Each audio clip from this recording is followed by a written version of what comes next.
Good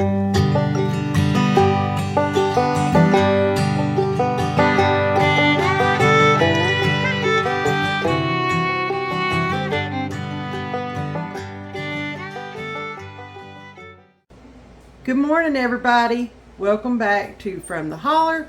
My name is Missy, and we are so glad that you decided to join us today. We are back in the kitchen, and we are getting a head start on supper tonight, and we're also going to be canning up the majority of this. Our project for today is taco soup. So let's go get this started.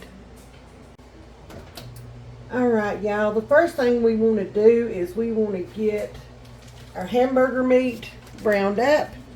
I've got 2 pounds of hamburger meat thawed out. We're going to double this recipe. So I've got 2 pounds thawed. And we're going to get it into this big stock pot. I was going to use my other pot, but I just don't think it'll hold all this. Don't think it will. We could have tempted it. And why is that giving me a fit this morning? Alright, we're going to get this browned up. I'm going to find this one.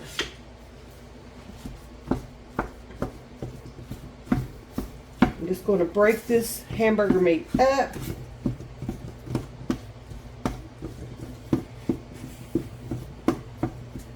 I am going to season this just a tiny bit because we're going to use some taco seasoning.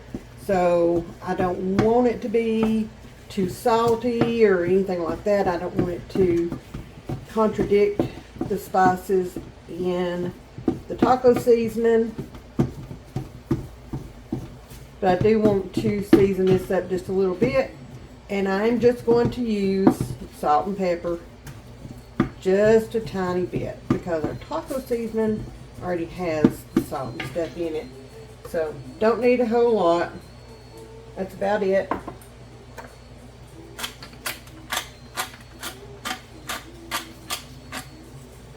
There we go.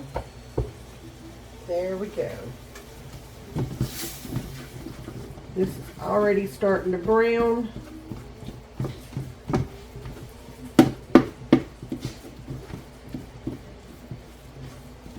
Now this is one of my favorite go-to soup recipes in the wintertime. One, because it's so easy to make. I mean, the hardest thing you have to do is brown the ground beef. That's it. That's the hardest thing. Does it have a lot of ingredients? Kinda. But a good soup, you know, you want to be able to go to your pantry and pull out whatever it is you're in the mood for, and this is a perfect one. And it's a dump and go. That's a favorite of mine. I like the dump and go soup recipes where there's not a lot of preparation. And again, the hardest thing is browning your ground beef. That's it. It's a one pot shot. That's looking really good. Another reason I like this recipe, or I like canning these soups, is because in the fall and beginning of winter, Aiden and I like to go on field trips for his homeschool. We like to go to just different places, museums and different things like that as part of his class on whatever it is that we're studying at that time. So sometimes we don't get home until later because, as y'all know, we live out in the boondocks, and driving to get to anything like that is, I mean, at the very least 30 to 45 minutes. Most of the time it's more. So sometimes we don't get home until late, and I am exhausted. And I do not want to come in and have to figure out or have to throw something together for supper. You know, I don't feel like cooking a whole lot. And so therefore, it's just nice to be able to go grab a jar or so of my soup off the shelf and throw it in a pot, heat it up, and supper is done. Now I do have some soups that, you know, I'll throw a pan of cornbread together to go along with it or whatever. But there are some, for the most part, that, you know, we'll eat with saltine crackers, or like this taco soup. If we have anything with it, it's, you know, tortilla chips or something like that. So it's always nice to have that convenience sitting there and you come in and grab it. Alright, y'all, our hamburger meat is almost done. We're almost to the part where we just start adding other ingredients, and this soup will be done. It's that simple. Now, if you're like me and you like your meat, your hamburger meat, to have a little bit of a crust on it, what I mean by that is that you leave it in your pot or in your skillet and you let it cook for just an extra couple of minutes, and it gets brown and gets that crispy kind of edges to it. I love that. I think it gives it more flavor. Then you can do the same with this. You can leave it in here, or you can cook this separately. Sometimes when you cook, you know, more than 1 pound, then it tends to not get as brown as it normally would when you cook it all together. But I love it when that happens. Alright, our hamburger meat is good and brown. Y'all, I'm not draining it. This was pretty lean hamburger meat. There is not a whole lot of grease in there. And plus, I am one that likes that flavor. If you want to drain yours, please feel free to do so. I am going to turn my eye down to about medium low, and we're going to start adding ingredients. I have 4 cans of Rotel. Remember, I'm doubling this, so the original would be half of that. And you can use hot. I'm using the original because Aiden likes to eat this too, and I don't want it to be too spicy for him. And as you can see, I'm just dumping this in like that right there. I've got 2 cans of black beans, and I am not draining or rinsing those. I'm just dumping and going. And I have my trash can over here so that I can just throw these cans away as I'm dumping them in. Oh, there we go. I have 2 cans of fire roasted tomatoes, diced up. You don't have to use fire roasted if you don't. I'm trying to get rid of all these canned tomatoes that I have in my pantry because I have so many home canned. And then I have 2 cans of kidney beans. You can use light or dark, whatever your preference is. I think I'm using 1 of each. We're just going to put those in there. And then I have 4 cans of corn. I just have the whole kernel sweet corn. Now the recipe does call for fire roasted corn. I don't have any of that. And I don't, maybe the first time I made this I put the fire roasted in there. I don't remember, but I rarely use it. If I have it on hand, I'll use it, and if I don't, then I don't. There we go. I have 2 packets of taco seasoning. You want to use 1 pack per pound of hamburger meat. We're just going to dump that in there.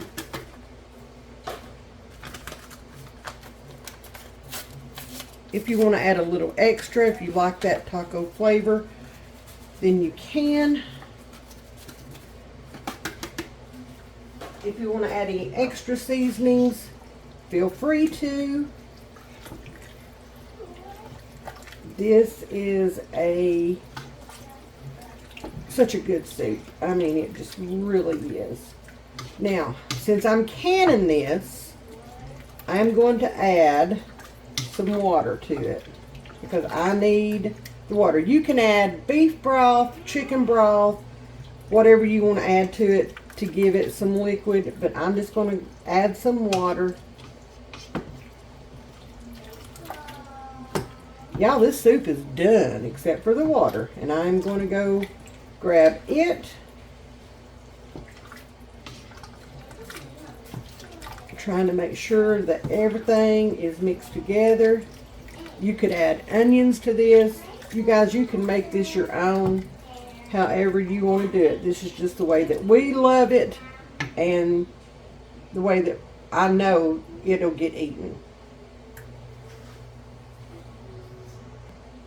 All right, I've got about 4 cups of water here.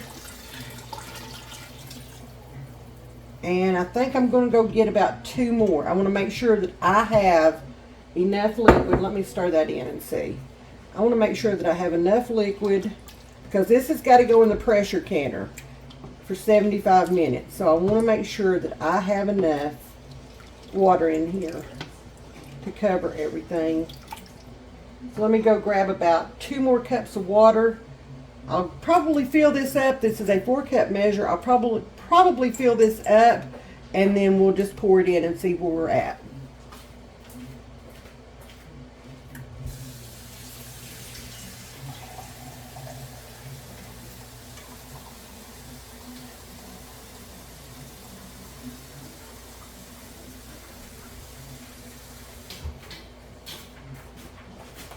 Okay, I'm going to add about half of this in here. There we go, a little bit more.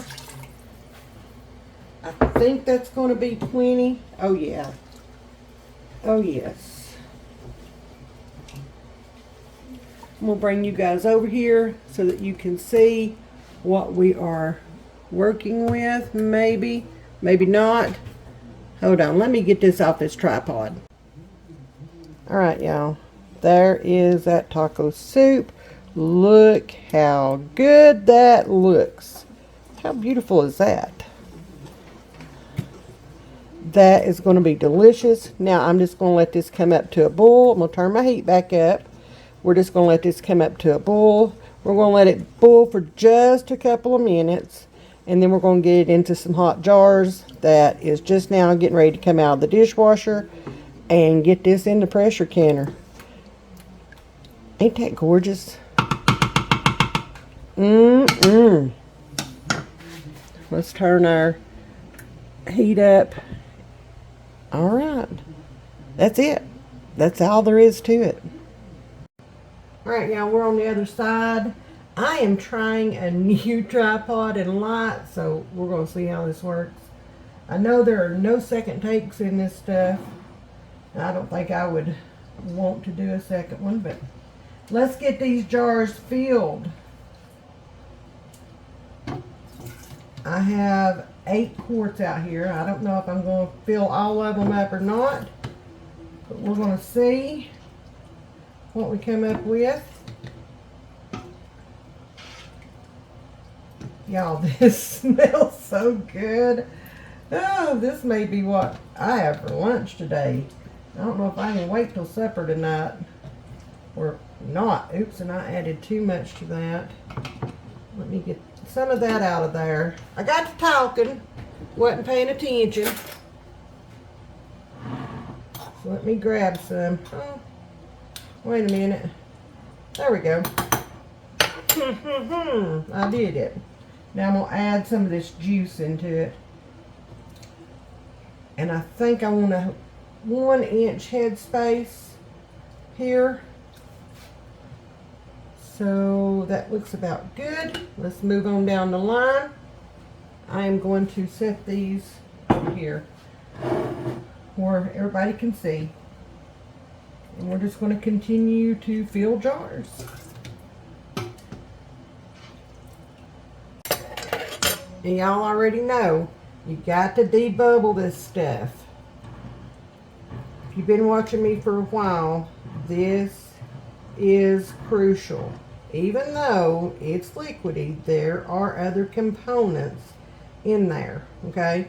And then we're going to take We're going to make sure that we are not over our 1-inch headspace. That one's good. We're going to take our paper towel. We're going to make sure that we've got that lid or that rim good and clean. Okay? And then let me grab another debubbler so I can just reach over here like this or not. Grab a lid, center it on the jar, and then we're going to put our ring on, finger tight. Okay, you don't want it too tight. It will cause the lid to crumble. You won't like what happens. So let me grab this other one over here that we've already filled up. We're going to wipe that down. Oh, might as well wait on that. Let's debubble it.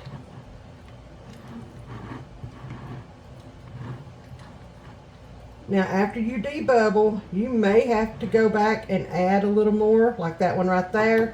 It's not quite up to the 1-inch headspace, so I am just going to add a little more liquid. Just a tiny bit. I'm going to recheck it. There we go. Now we are at the 1-inch mark. Somebody has found their megaphone in their bedroom, and as y'all know, his little bedroom is right next door to the kitchen. Yay.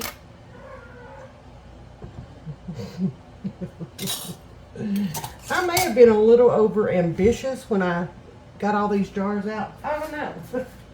We'll see. I'm going to go ahead and stick these in the canner over here. I've got my electric canner out. That's what we're going to use. My little Gary the Carry canner. And we're just going to continue to fill jars.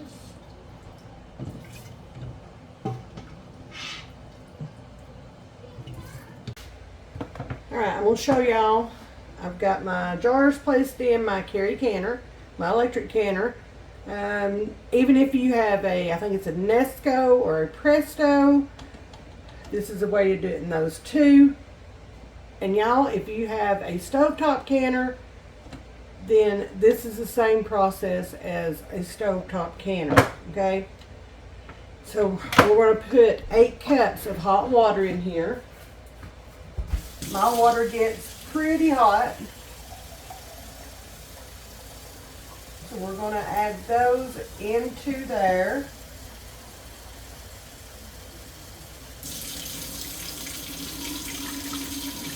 There's 4.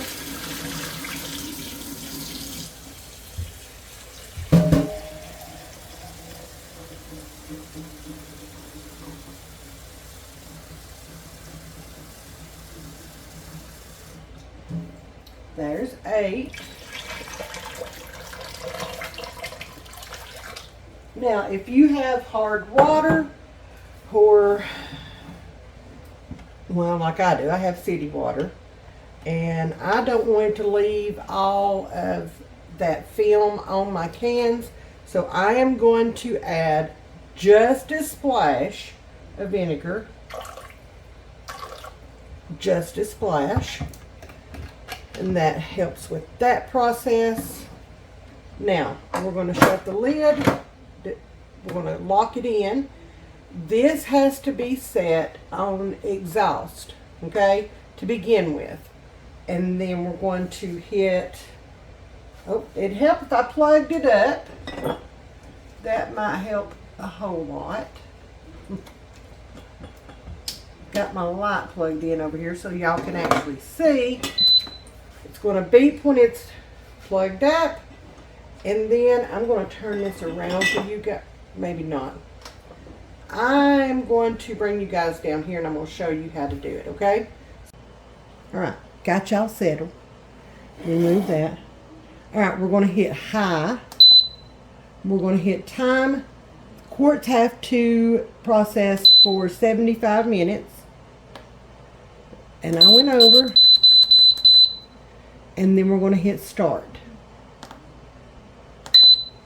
That's going to go like that, around and around like that, until it comes up and is ready. Okay, once it's ready, it'll start a countdown. It'll say E10, countdown 10 minutes. Okay, just like you would in a pressure canner, stovetop pressure canner. It'll count down E10 on down to 0. And then once it beeps, after it goes to E0, you'll want to reach up here at the top. Let me see if I can get y'all up here. You want to reach up here at the top, and you will want to switch this over to airtight, okay? That's when your pressure is going to start building. That's when your time starts for your pressure canning, all right? So we're going to let this sit here, do its thing, and I will bring you guys back when it is time to do the next phase. So it has beeped at me to let me know that it is doing the 10-minute countdown. You see it's on E10, and it will count down to E0, beep again, and we will turn that over. If you can see up here, I don't know if you can or not, but there is steam coming out. You can hear it, and it started. So yay! Alright y'all, it is blinking E0. It has already beeped. So all you do is, I take a wooden spoon and I just turn that little knob up there over to airtight. It's starting to build pressure, and here in just a minute it'll beep again and have the countdown of 75 minutes show up here in a little window. And that's it. That is it. And now Aiden and I are going to go have lunch and kind of chill out for the next little bit until this is done. So that's it. That's how simple it is. I love my electric canner. Alright, it just beeped. It has started the 75-minute countdown. As you can see, there is a lot of steam coming out of there. You can hear. That's okay. That's normal. That is how it is regulating the pressure and keeping it at the pressure it's supposed to be in order to safely pressure can your jars. Okay? So don't get excited about that. Don't worry about that. That is normal. It's just regulating. And as you can see in here, it's actually slowing down. And then if it starts going above the poundage of pressure, then it'll speed back up. And I was just in my bedroom listening to music on my radio at max volume. Yeah, he was. So, great. Y'all, it just finished with that round. So now what we do is we reach around very carefully, okay? And we're going to unplug it. Like that right there. Now, that's going to sit there for 1 hour. And all that pressure is going to go down. And that's when it's safe to open it. You do not want to do a quick release. You want it to sit there for an hour and let that pressure naturally release. Okay? That's when it's safe. That's when everything's done. That's when it's good. So I'm going to set a timer over here on the stove for 1 hour, and then we're going to come back, open this up, and get our jars out. Alright y'all, it's time to open this up and take them out. Oh man, it smells so good.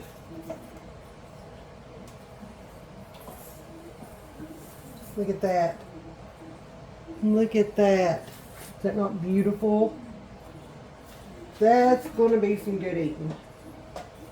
You know, it's little things like this that really helps me get through the cold winter months. I am not a cold weather person. I'm just not. I am a spring and fall kind of girl. Not cold weather. There we go. Look, how pretty. And y'all, it tastes amazing. If y'all decide to give this recipe a try, let me know what you think about it. I've got some siphoning going on, it looks like.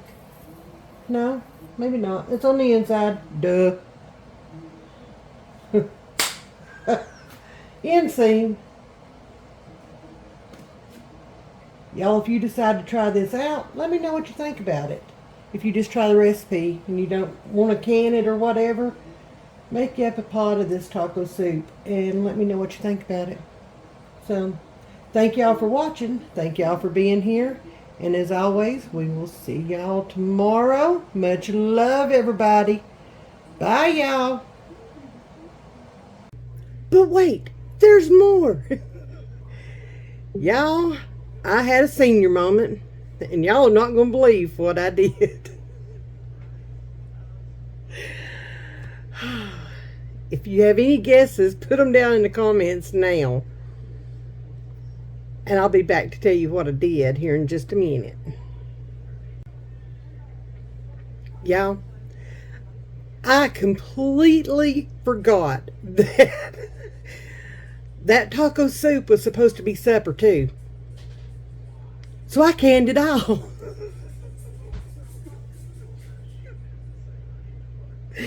Every bit of it. Every last drop of it. I got 8 quarts out of that double batch. 8. So, yeah, I have to figure something else out for supper.